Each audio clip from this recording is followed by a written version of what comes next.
Zara Phillips and Mike Tindall, two elite sports people, but from very different worlds. Do you bow, do you curtsy, what on earth do you do? Zara, a royal wild child. She moves in with this boyfriend, has a tumultuous relationship, which is up and down like a yo-yo, on and off like a dodgy light bulb. And Mike Tindall, a rugby-loving Yorkshireman. It was in his blood from an early age. Started playing from the age of around 7. He was a regular lad. He was a bit of a joker. Their romance had intrigued the world. She's as down to earth and as normal as you possibly can be when you're born into one of the most dysfunctional and abnormal families in Britain. Would the prankster from the England team be able to curb his ways and toe the royal line? I'd have been much more surprised if she'd fallen for some titled aristocrat. A down-to-earth royal couple like no other. Mike and Zara had vowed to make it the party to end all parties, and it certainly lived up to that billing. So have the royals' most unlikely couple succeeded where others have failed? They're accessible, they're down to earth, they're low-key, they live their own lives, they make their own decisions.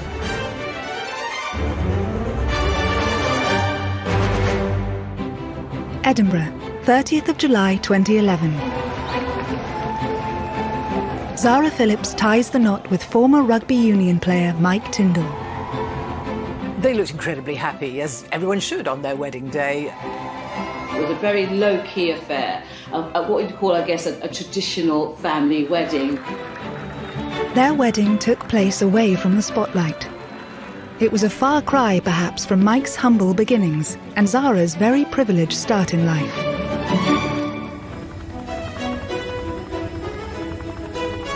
Zara was born on the 15th of May 1981.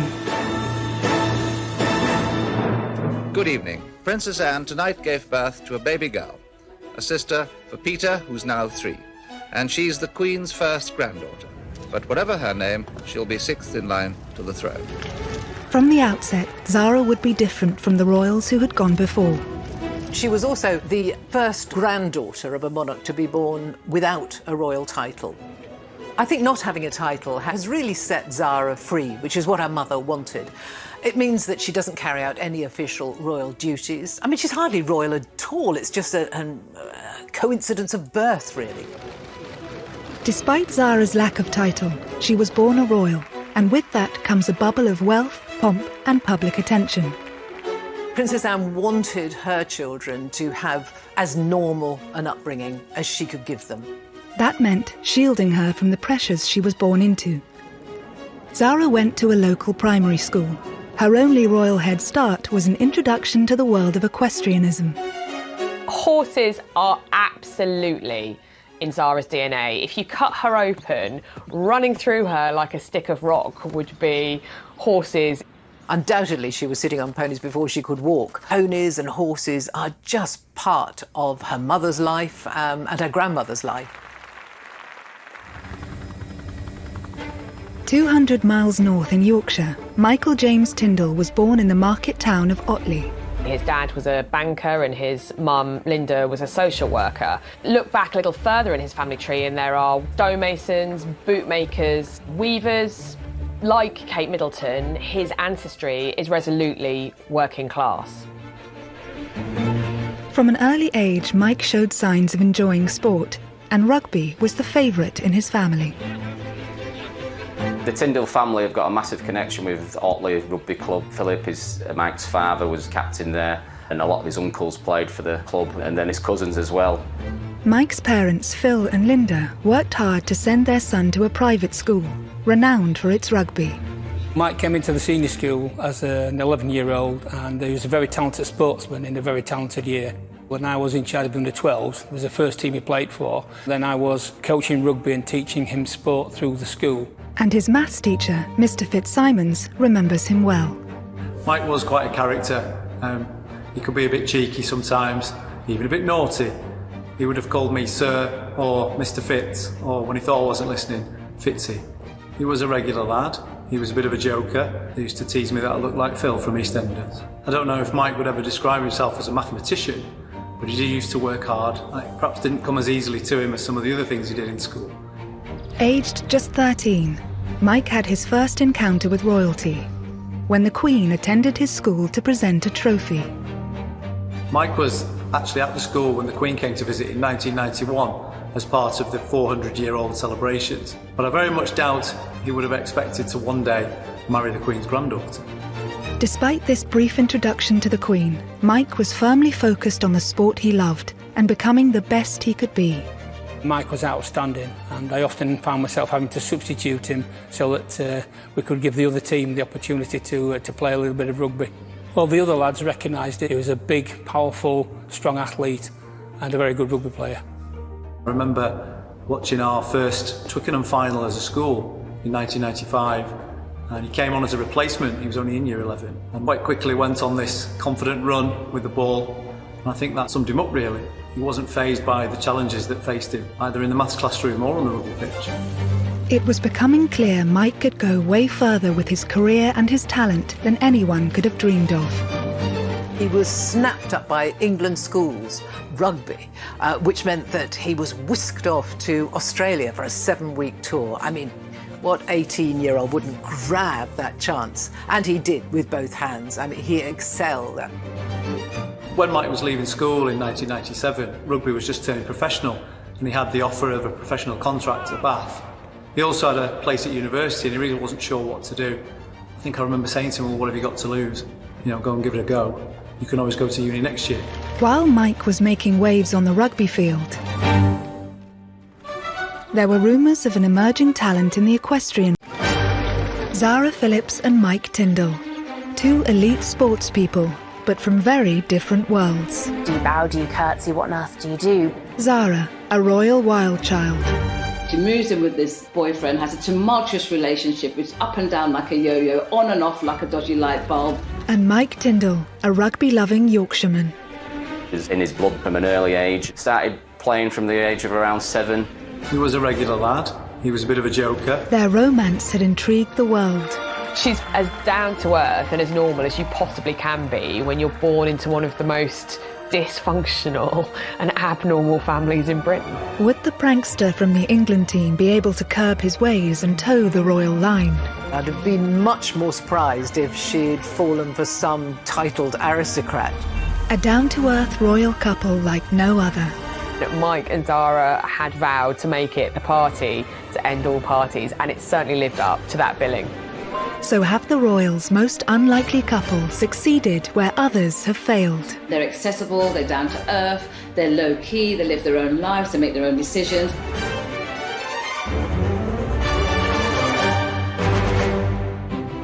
Edinburgh, 30th of July 2011. Zara Phillips ties the knot with former rugby union player Mike Tindall. They looked incredibly happy, as everyone should on their wedding day. It was a very low-key affair, what you'd call, I guess, a traditional family wedding. Their wedding took place away from the spotlight. It was a far cry, perhaps, from Mike's humble beginnings and Zara's very privileged start in life.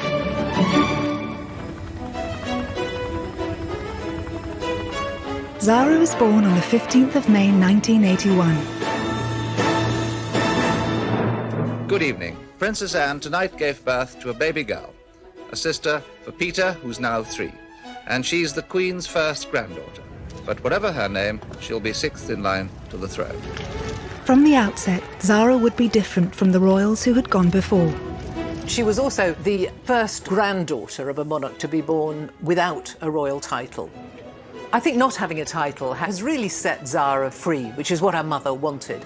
It means that she doesn't carry out any official royal duties. I mean, she's hardly royal at all. It's just a coincidence of birth, really. Despite Zara's lack of title, she was born a royal, and with that comes a bubble of wealth, pomp and public attention. Princess Anne wanted her children to have as normal an upbringing as she could give them. That meant shielding her from the pressures she was born into. Zara went to a local primary school. Her only royal head start was an introduction to the world of equestrianism. Horses are absolutely in Zara's DNA. If you cut her open, running through her like a stick of rock would be horses. Undoubtedly, she was sitting on ponies before she could walk. Ponies and horses are just part of her mother's life and her grandmother's life. 200 miles north in Yorkshire, Michael James Tindall was born in the market town of Otley. His dad was a banker and his mum, Linda, was a social worker. Look back a little further in his family tree and there are stonemasons, bootmakers, weavers. Like Kate Middleton, his ancestry is resolutely working class. From an early age, Mike showed signs of enjoying sport, and rugby was the favourite in his family. The Tindall family have got a massive connection with Otley Rugby Club. Philip, Mike's father, was captain there, and a lot of his uncles played for the club, and then his cousins as well. Mike's parents, Phil and Linda, worked hard to send their son to a private school, renowned for its rugby. Mike came into the senior school as an 11-year-old, and he was a very talented sportsman in a very talented year. When I was in charge of under-12s, it was the first team he played for. Then I was coaching rugby and teaching him sport through the school. And his maths teacher, Mr. Fitzsimons, remembers him well. Mike was quite a character. He could be a bit cheeky sometimes, even a bit naughty. He would have called me Sir or Mr. Fitz, or when he thought I wasn't listening, Fitzy. He was a regular lad. He was a bit of a joker. They used to tease me that I looked like Phil from EastEnders. I don't know if Mike would ever describe himself as a mathematician, but he used to work hard. It perhaps didn't come as easily to him as some of the other things he did in school. Aged just 13, Mike had his first encounter with royalty, when the Queen attended his school to present a trophy.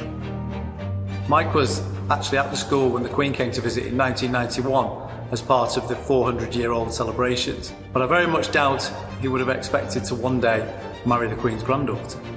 Despite this brief introduction to the Queen, Mike was firmly focused on the sport he loved and becoming the best he could be. Mike was outstanding, and I often found myself having to substitute him so that we could give the other team the opportunity to play a little bit of rugby. Well, the other lads recognised it. He was a big, powerful, strong athlete and a very good rugby player. I remember watching our first Twickenham final as a school in 1995, and he came on as a replacement. He was only in year 11 and quite quickly went on this confident run with the ball, and I think that summed him up really. He wasn't fazed by the challenges that faced him, either in the maths classroom or on the rugby pitch. It was becoming clear Mike could go way further with his career and his talent than anyone could have dreamed of. He was snapped up by England schools, rugby, which meant that he was whisked off to Australia for a 7-week tour. I mean, what 18-year-old wouldn't grab that chance? And he did with both hands. I mean, he excelled. When Mike was leaving school in 1997, rugby was just turning professional, and he had the offer of a professional contract at Bath. He also had a place at university, and he really wasn't sure what to do. I think I remember saying to him, well, what have you got to lose? You know, go and give it a go. You can always go to uni next year. While Mike was making waves on the rugby field,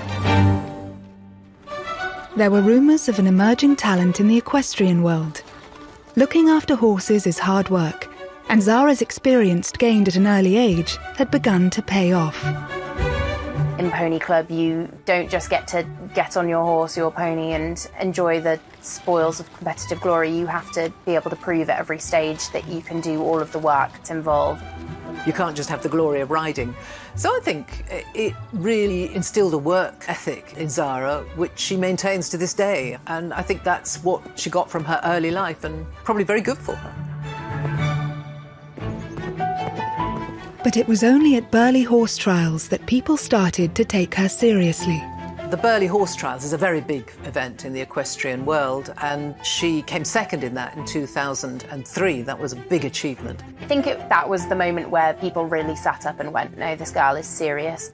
There are very, very, very good professional riders in this sport who will spend their entire career looking for a second place at Burghley, and she managed it. But Zara was struggling to keep her public and private lives separate. Royal rebel Zara Phillips is in trouble again after brawling with her boyfriend in public. Facing criticism for her wild child antics, Zara flew to Australia. The trip would transform her life. For most people, when they go on their gap year, they never think they're going to meet their future husband or wife. But for Zara Phillips, that stop off in Australia in 2003 changed her life forever.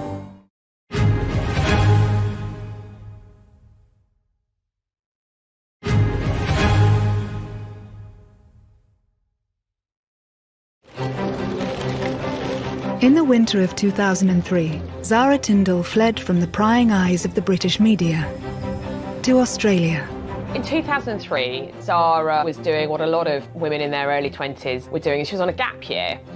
A stormy 4-year relationship with ex-partner Richard Johnson had caused both her and the royal family some difficult moments. Her relationship with her previous serious boyfriend, jockey Richard Johnson, was described as fiery and turbulent. There were suggestions that the couple sometimes were a bit overly physical with one another. Royal rebel Zara Phillips is in trouble again after brawling with her boyfriend in public. Jenny Bond has analysed a 13-page spread of Hello magazine, published in January 2002. Richard arranged with Hello magazine a spread which was meant to be mostly about him, but of course when it came out there were pages of pictures and Zara was in nearly every one of them. Zara Phillips has been accused of being the latest royal to cash in on her status. She was cashing in on her royal connections. Her professional life was also on hold. Her horse Toy Town suffered an injury and she was unable to compete in the upcoming Olympics. It's hard to put into words, really, how strong the bond is between these riders and their horses. Day in and day out, these horses become your world. Heading to the other side of the world to escape, relax and reset seemed her only option. Already in Sydney, Australia, was Mike Tindall. Now an England centre, he was at the pinnacle of his career and was playing in the Rugby World Cup. England were going great guns. They'd actually won in New Zealand for the first time since 1973. That gave the nation real hope that they could go back there to Australia and lift the World Cup. Mike was a huge part of that team. Mike had spent his entire career working towards this moment. But in a tactical move, the England manager reshuffled the squad and Mike was excluded. Mike had a massive setback when he was dropped for the semi-final. As a professional sportsman, it gets to be a horrible experience because, you know, if your team does go on and win, it's highly unlikely you'll be in the final itself, but you still want all your mates to do well. Joined by 2 teammates, Mike went to the exclusive Manly Wharf bar in Sydney. Here they could drown their sorrows. Zara was heading to the same bar with friends, planning to watch the rugby. And one evening, she walked into a bar, as you do, and who was there but Mike Tindall? Mike was probably quite sullenly drinking his way to the bottom of a pint glass, and Zara had been out with all her girlfriends having a lovely time. I don't think any sparks flew, but Mike remembers it fondly, saying, of course, she was absolutely stunning, but they didn't talk that much. It was only when Zara was leaving and asked mutual friend Austin Healy to give Mike her number that he realised she might want to meet again. And so it wasn't some great fairy tale meeting. They met in passing, they had some mutual friends. She knew some of his teammates. Any thought of romance had to be put to one side, as Mike had a job to do, to play in the Rugby World Cup final. It's funny how all that happened in the same short space of time, getting Zara's phone number and the same time that he's drowning his sorrows after being dropped from the England semi-final. As a professional sportsman, I'm sure it might have not been the first thing on his mind. I think getting back in the team would have been paramount to him, but obviously that was something that was there in the background. Sydney, the 22nd of November 2003, the day of the Rugby World Cup final. By the time the game began, an estimated 50,000 people were packed into the narrow streets of the Rocks, the former docks area of Sydney alone. Mike was back in the team. We were able to make contact with Mike a couple of days before and wish him well, but the whole school was certainly intent on watching. And the tension as we went into extra time. England won 2017. For England to go on and win was absolutely brilliant. And we were so pleased for the team and for Mike in particular as one of our own. Back in the UK, Mike and his teammates were welcomed as heroes. There must be millions of people here. Never ever thought I'd see this for an England rugby team. Just a massive thank you for everybody who's here. Just absolutely brilliant. Thank you. That 2003 World Cup winning rugby team, they were gods when they came back, absolute gods. In a flash, Mike had gone from a fairly well-known sportsman to a huge British star. And so I think a lot of that stardust rubbed off, actually, on Mike and was an extra attraction for Zara. Mike now had a taste of the media scrutiny that Zara knew as a royal, but his grassroots background helped him to take it all in his stride. Zara and Mike began a secret courtship, and royal observers were soon taking an interest. They're fiery people, and they often have a great sense of humour. They're kind of people who work hard and play hard, and I think that's what Mike and Zara had from the offset. I think they had fire in their bellies and fun in their hearts. There were rumours that Zara was keen for Mike to share her love of horses. She even persuaded him to get in the saddle. You'd need a fairly robust sort of horse, I think, to carry any sort of world-class rugby player, but certainly in the very beginning of their relationship, I think Mike did take to the saddle a few times. And what I gather, Zara found him quite unteachable because he only wanted to gallop. So his riding career, I don't think, lasted particularly long. The pair soon became inseparable. Never been surprised, actually, that Mike Tindall and Zara got together. I mean, he is a down-to-earth rugby Yorkshire lad, and I think that's exactly what Zara liked about him. What did he like about Zara? I mean, what is not to like about Zara? She's got a dirty sense of humour, she's incredibly good looking, she's game for a laugh, she'd probably drink him under the table. And I think Mike Tindall was the kind of guy who absolutely loves all those qualities in a girl. The press were at every event, keen to capture a moment that confirmed Zara and Mike were an item. And it wasn't long before their first public kiss was caught on camera. Pictures of them quite often, obviously enjoying one another's company, in love, and I suppose breaking royal protocol, if you like. They were kissing and cuddling. I think Zara's a very tactile person. With the pair settling into their romance, the biggest test for Mike would be meeting her family and winning the royal seal of approval. The royal family are historically enormously sporty people. They would have taken a huge interest in what he does for a living. I can't imagine that took the pressure off him for a moment. Anne had opted for a man from Civvy Street for her second marriage, so it was no surprise that she approved of down-to-earth Yorkshireman Mike. Next up was meeting the Queen. Do you bow, do you curtsy, what on earth do you do? But I think he was probably very well prepared, and I expect he probably found it perhaps easier than he expected to. Mike was always a very laid-back character. Whilst obviously very intense with his sport, he took things in his stride, and I think that's probably helped. I remember a conversation with Mike's mum and dad here in school. Mike was going out with Zara, and they'd actually recently met Princess Anne, and despite not knowing what to expect, they described her as being very down-to-earth and made them feel very at ease, which was lovely. Mike was soon approved by the sport-loving royal firm. If the royals are a horsey family first, it's fair to say they're a rugby family second. They're all very keen rugby supporters. Zara is a very keen rugby supporter. Anne has been a patron and supporter of rugby. As the romance blossomed, commentators saw a change in Zara. Pre-2003, Zara had been kind of gossip magazine fodder, really. She was in and out of tabloid newspapers. So when she started going out clubbing in London, she's very good looking, very blonde. She commanded a lot of attention. Photographers wanted to take her pictures. She didn't really give two hoots about the press. She'd often kind of stick her figures up, or she'd be seen, you know, with a fag or a drink. She just didn't care. And so, of course, her reputation was that she was a really good time girl, and she didn't really care who knew it. She was dubbed at one point the Royal Rebel because it was at Prince Charles's 50th birthday party, I think, that the press spotted that Zara had had her tongue pierced. And so, shock horror, it was all over the newspapers. I don't think her mother minded. By all accounts, her mother just said, well, I hope you can still eat, that's all. She just let her get on with it. Mike's work ethic seemed to be rubbing off on Zara as she headed back into her professional career. I think Mike helped get Zara back from that disappointment of not being able to compete in the Olympics. He supported her very much in training hard and setting new goals for her. They were a great team right from the offset. It soon brought results. Zara's confidence is clear from this footage, and she won the FEI World Equestrian Games in Aachen.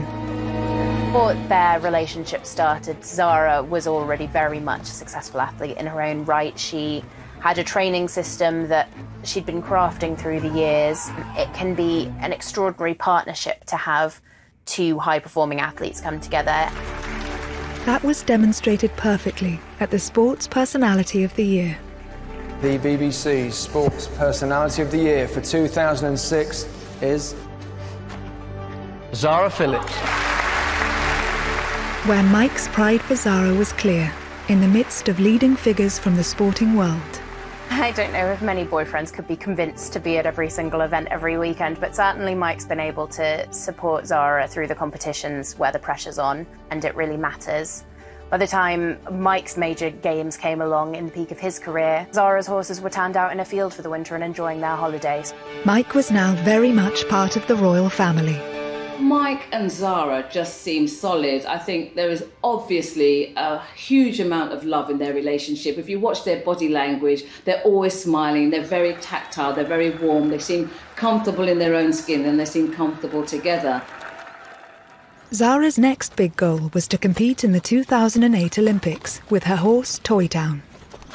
How big a deal is the Olympics? Is it the absolute ultimate for you? Toy Town going to cope? Is he well at the moment actually and fit? Because obviously he was injured for Athens, wasn't he? So. Yeah, I mean, yeah, he's fine at the moment, and yeah, well, he's going the right way. Put it that way.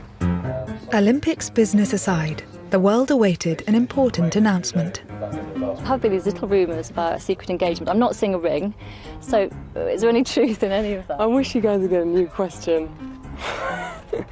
Come on, it's been in the papers, you're planning a secret. Well, it must be true then. So are you denying it completely then? No secret, no wedding. I'm not engaged, everyone, okay, I'm not engaged. It would take Mike another 2 years to make his move. They were together for 7 years, actually, living together, before he finally popped the question. Quite a laid-back fashion, I think. It was just before Christmas. They were sitting on the sofa watching a film. For all that Zara likes to be ordinary, she's never going to get away from the fact that her granny is the queen and her mum is a princess and her uncle is going to be the next king. So there are hoops that have to be gone through and formalities that have to take place. And permission had to be given for them to marry because of Zara's position in the royal family. Obviously that was forthcoming. And it seems that Mike slotted in very well. December 21st, 2010. Just a month after Prince William announced his engagement to long-term partner Kate Middleton, Zara and Mike broke their news. They planned a low-key and private wedding. I think in a way it was a masterstroke deciding to have the wedding up in Edinburgh at Canongate Kirk because it's such a small building. They were able to fly under the radar just a little bit. Both Zara and Mike are just incredibly normal people, I think. It can't really be said enough how easy it is to forget who they are because they fit into both of their worlds and one another's worlds so incredibly easily. They both get on with what they're doing, they both work hard. The couple were keen to keep their married life as down-to-earth as their courtship. So would it be wedded bliss for the party-loving pair? It was much more a rugby piss-up than a sedate royal wedding. Pictures emerged of him with his arms wrapped around a girl. He splashed over some papers.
On the 30th of July 2011, Zara and Mike tied the knot with a ceremony at the Canongate Kirk on the Royal Mile in Edinburgh.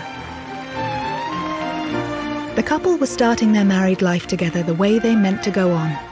This was to be a private family wedding, with the world's media kept firmly outside the modest 17th century church.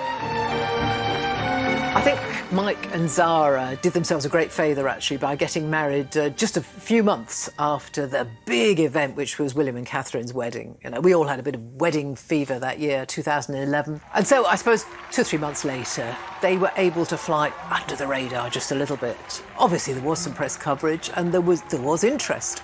About 6,000 people gathered outside Canongate Kirk in Edinburgh. But it's not a church that many of us know anything about, and it's nothing like the glamour and the decor of Westminster Abbey. The broken-nosed bridegroom got to the church more than an hour early, accompanied by his best man, fellow rugby player Ian Bullshaw. Mike arrived chewing gum, actually. He got a bit of stick for that, but hey, I know, bridegroom with fresh breath, nothing wrong with that, I don't think. Obviously, there was an incredibly impressive guest list. No heads of state, no dignitaries, they didn't need that. But they had the Queen and the Duke there and all the senior members of the royal family. So it was a very posh wedding in that way. It wasn't a big public occasion. You know, the cameras were not allowed into the church. She turned up looking very beautiful and very, very happy. They had lovely weather, but it was very, very low-key. Her wedding dress, yes, was beautiful and glamorous, but it wasn't ostentatious and it wasn't showy, I don't think. I think it was just, it's a special day and it requires a special dress. So I think it was beautiful and it was her. On the day, I think both Zara and Mike Tindall looked at their peak of happiness, which you would expect on your wedding day. But I think the reality with them is that they are a couple very much in love. I think she's met her soulmate in him. After the ceremony, the Queen and Duke of Edinburgh stayed at the reception just long enough for a glass of bubbly, before returning to Balmoral by helicopter. As the evening progressed, the proceedings became more informal, aided by free-flowing vodka. A throwback to the newlyweds' wilder times. So Mike and Zara's reception at Holyrood House, which is the royal residence in Edinburgh, very prim and proper, was a raucous affair. I think definitely it was the first time a vodka fountain had ever been seen in a royal palace, and it definitely caused some consternation with the men in grey suits. Everyone got absolutely annihilated. Certainly people who left the reception in the early hours from the Palace of Holyrood were very worse for wear. Some of them couldn't walk properly. I mean, it was very obvious that a good time had been had by all. The booze was free-flowing, and Mike and Zara had vowed to make it the party to end all parties, and it certainly lived up to that billing. But these wild festivities could have been the prelude to the shortest royal marriage ever.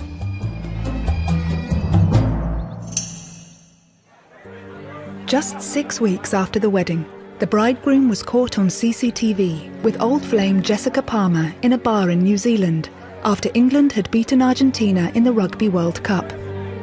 The footage was posted on the internet, and the story was picked up by newspapers in New Zealand and back home in Britain. In typical Zara form, she just sort of, she just broached the subject. She found out what was going on. It was, in fact, an old girlfriend of Mike's, Jessica Palmer, and he explained that it was just two mates larking around, you know, a few drinks, having a laugh and a bit of a wrap around. And she understood that. She rang Jessica, apparently, talked it through, and in a very mature way, just put it behind her. She probably slapped him on the wrist or something when he got back. But I think it does show the resilience and the strength of their relationship. Reports differ as to kind of how Zara reacted, but it didn't seem to dent their relationship. And I think that's one of the reasons their relationship has endured and actually strengthened, because not only did Zara believe him and just moved on. She was secure enough to just accept what Jessica said, accept what her husband said, and move on. Zara soon put Mike's late-night antics behind her. Just 9 months after hitting the headlines for all the wrong reasons, she did so for the right reasons. She made the British eventing team for the Olympic Games. I think in a lot of ways she probably felt that she was fighting to prove herself again, to prove that she wasn't a flash in the pan who'd come out, done a couple of incredible things and then done nothing since.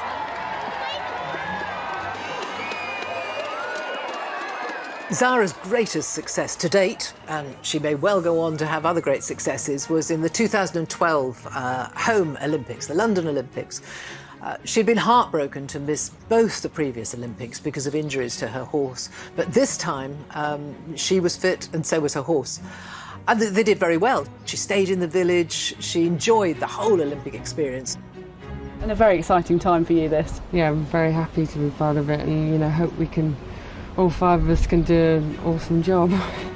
She came 8th in the individual, but in the team sport, the eventing, they won silver medal.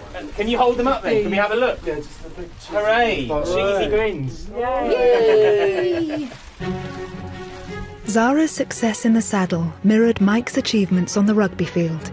It was a sure sign that the couple had a lot more to offer each other than people may have first thought. Mike Tindall was a rugby player at the top of his game, and having somebody there to inspire you, to push you, to support you, to nurture you, that you can bounce ideas from, that can stimulate you, that can make sure that you get up for training, that must have been an advantage in their relationship for both of them.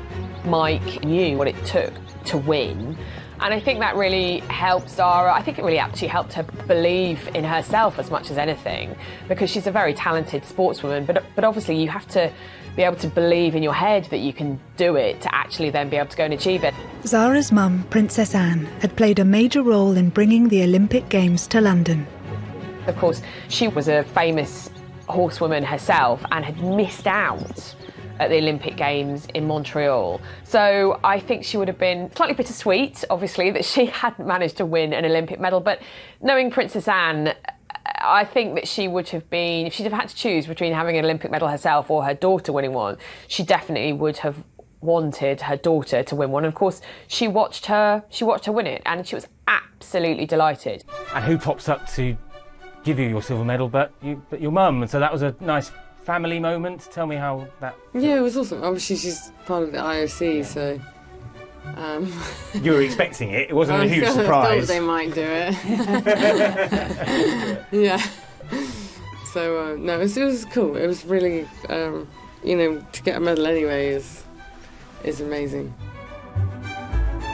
Of course, it was very special for Zara to have her silver medal put round her neck by her own mum, who shook everyone else's hand, but with Zara, Anne, who is not demonstrative at all, leant forward and gave her daughter a kiss on both cheeks. I mean, a magic moment, both for mother and daughter. It's rare for Princess Anne to sort of show emotion publicly, but you could really see on her face just absolutely how proud and delighted she was.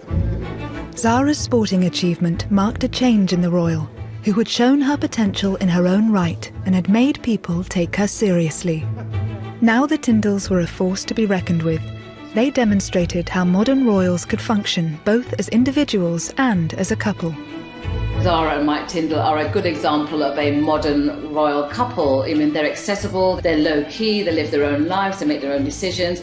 They're not part of the royal family in that we don't pay for them, so I guess the press and the public have less expectations of them. They can do what they want and we let them get on with it. The thing about Mike and Zara is that they're very practical, very accessible, very tactile. They are the most normal and delightful couple. So I suppose that gives you a more human face of royalty, if you like.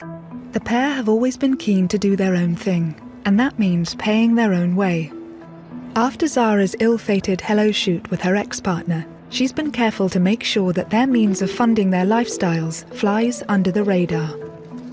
Their sponsorship deals are carefully crafted to enhance brand Tindall. Zara is making the most out of being seen as the embodiment of country life. I think for brands like Land Rover and Rolex and the clothing brand Musto with which Zara works, she is absolutely manna from heaven, because not only is there kind of the royal cachet, but also she's a very kind of quintessential Brit, and that essence of Britishness and what it means to be British and the countryside and the horse riding and the slightly posh, slowny pony, it means that she is marketable around the world.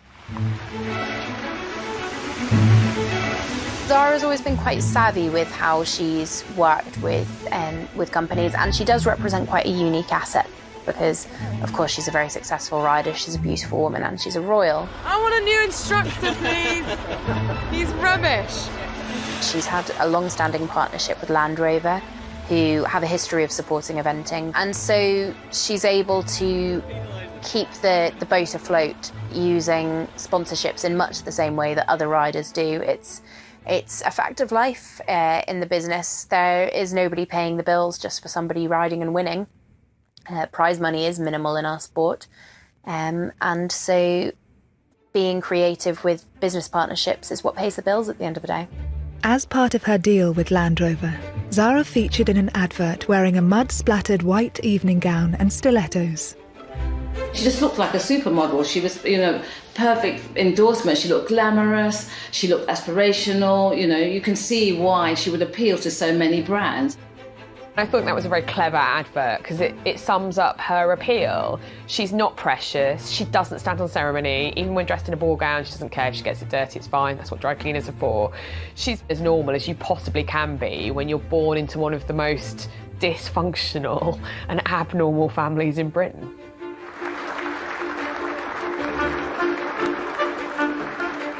I think the fact that Zara's life revolves around an incredibly public-facing sport has allowed her to have a sort of duality to her life that would probably be quite hard to achieve for most royals. She's, I would say, a career woman first and a royal second. She doesn't make a song and dance about the fact that she's a royal. At the end of the day, what it all comes down to is the work and the horses and the competition. Meanwhile, Mike has appeared on several celebrity TV programmes since retiring from the rugby field. He is a patron of 3 charities and has also turned his hand to after-dinner speaking. Mike is his own business. He is the business, as many famous sporting personalities are. He can earn a lot of money on the after-dinner circuit. Obviously not during the year we've had with lockdown, but that's a very lucrative source of income for him. He also has endorsements and sponsorships. He can be a brand ambassador. So he uses his name and his success as a rugby player. For the Tindalls, family is everything. They've carved out a role for themselves as confidants and friends. Mike has used his status to support the issues that affect his family, like Parkinson's disease. Spoke to him a couple of years ago for a piece on his. He was doing a charity cycle event across the south of France in aid of Parkinson's Trust. Obviously, his father's suffering from Parkinson's, and things like that. He was always wanting to help others. And likewise for Zara, she's made sure that she's there for her cousins, who are constantly in the media spotlight. Although Zara's not a working royal, she's still a senior member, really, of the royal family, and her relationship with the future King William is very close, and that closeness was really signified when William made Zara godmother to Prince George. It's a very close relationship. I mean, they're very close in age. They've got an awful lot in common. They've got the same granny. So she's very close to her cousins. Despite the pivotal role they play within their families, some of their own decisions have been called into question. Princess Zara would not have been allowed to sell pictures of her firstborn to Hello magazine. And they've been accused of making money out of their royal name.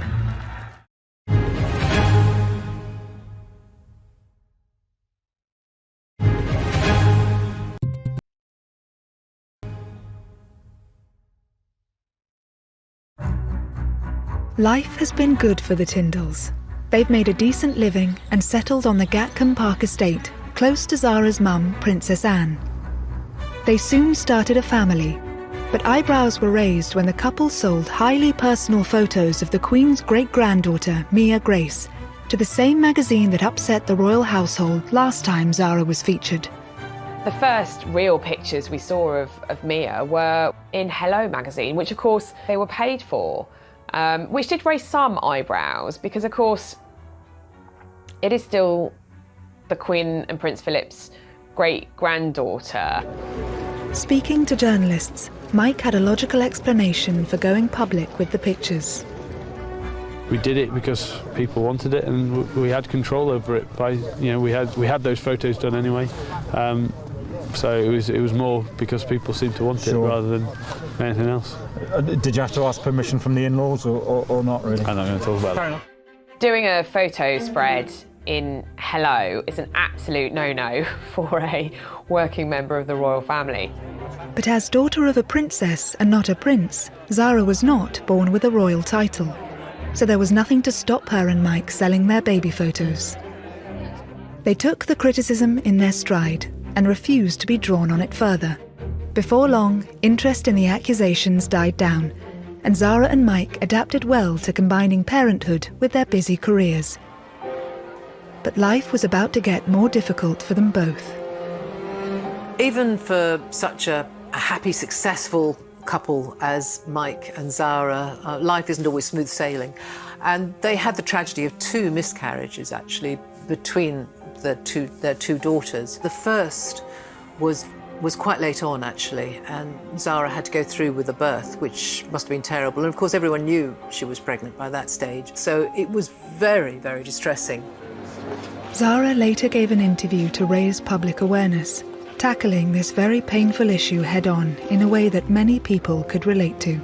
I thought it was incredibly brave that she talked about it, actually. And I think it really does help other women, other men, when people in the public eye talk about those very distressing, those very difficult experiences. Zara and Mike were lauded for their honesty, and the couple seemed to draw strength from each other. It wasn't long before they were able to announce the happy news that Zara was pregnant again. She and Mike attended Harry and Meghan's wedding in 2018, just weeks before the birth.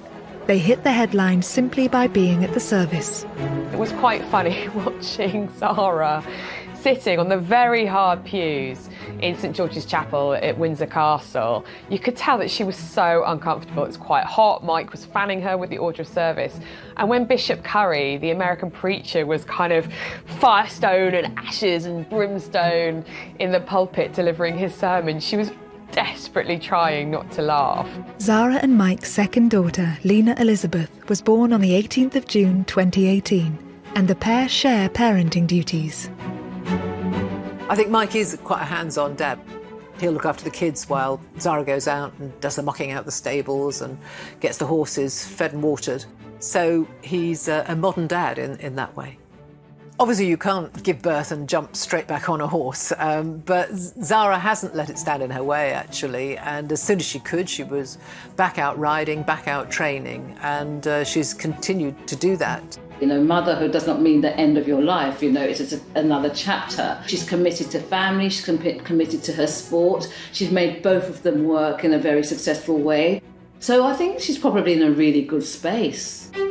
With his after-dinner speaking engagements currently on hold due to COVID, Mike has been providing a refreshing insight into family life. Whether it's posting a selfie on Instagram after his face was painted by Mia, or talking on the chatty podcast The Good, the Bad and the Rugby, which he co-hosts, he is opening up in an unprecedented and unroyal way about his and Zara's personal life. It's been a good week for me. I had a little scan last week, third Tindall on its way. I'd like a boy this time. I've got 2 girls. I would like a boy, but well, I will love it whether it's a boy or a girl, but please be a boy. It was a far cry from the more formal announcements made by more senior royals. A few months later, Mike's wish came true. Zara gave birth to a baby boy, in rather dramatic circumstances.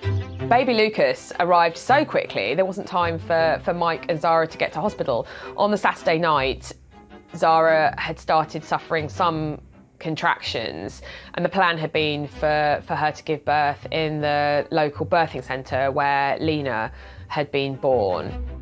Again, Mike turned to his rugby podcast to share the very personal details of his son's rather rapid arrival.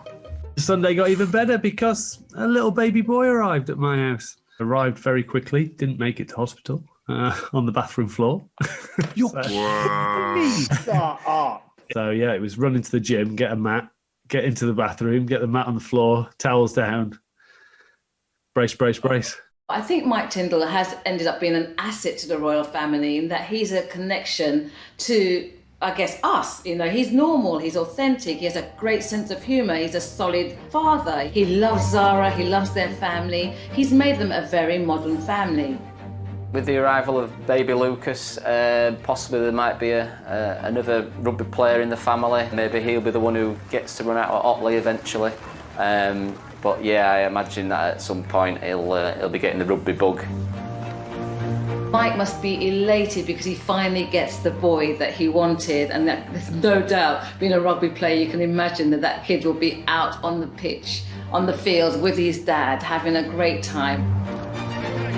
In typical Mike Tindall style, he had joked that he would call the baby a COVID name like Covey or Covina, born during the time of COVID. But in the end, he and Zara chose very normal names, Lucas Philip Tindall, for the little baby. And of course, Philip was a rather charming nod to both Prince Philip, Zara's grandfather, and Mike's father, who is also called Philip. Naming their baby after close relatives from both their families is just another sign of how well Zara and Mike work together. They just strike me as people that love each other, comfortable in their own skins, and are good for each other, I guess. The idea of a royal finding love in Otley is the stuff of fairy tales. I think Zara needed a big, strong character just like Mike, and someone who shared her passion for sport. And while the pair have proved they are by no means perfect, they've ensured the longevity of the young royals for another chapter. I think they're an incredibly likeable couple. You see them joking around together, very tactile, always a hand on his arm or his arm around her. They seem genuinely a lovely couple to be around, and really, really good fun.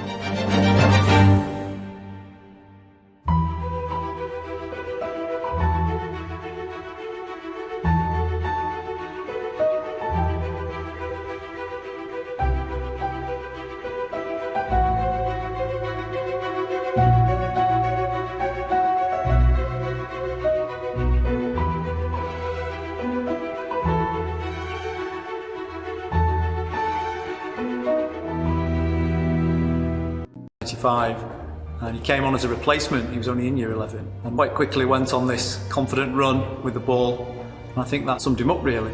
He wasn't fazed by the challenges that faced him, either in the maths classroom or on the rugby pitch. It was becoming clear Mike could go way further with his career and his talent than anyone could have dreamed of. He was snapped up by England schools, rugby, which meant that he was whisked off to Australia for a 7-week tour. I mean, what 18-year-old wouldn't grab that chance? And he did with both hands. I mean, he excelled. When Mike was leaving school in 1997, rugby was just turning professional, and he had the offer of a professional contract at Bath. He also had a place at university, and he really wasn't sure what to do. I think I remember saying to him, well, what have you got to lose? You know, go and give it a go. You can always go to uni next year. While Mike was making waves on the rugby field, there were rumours of an emerging talent in the equestrian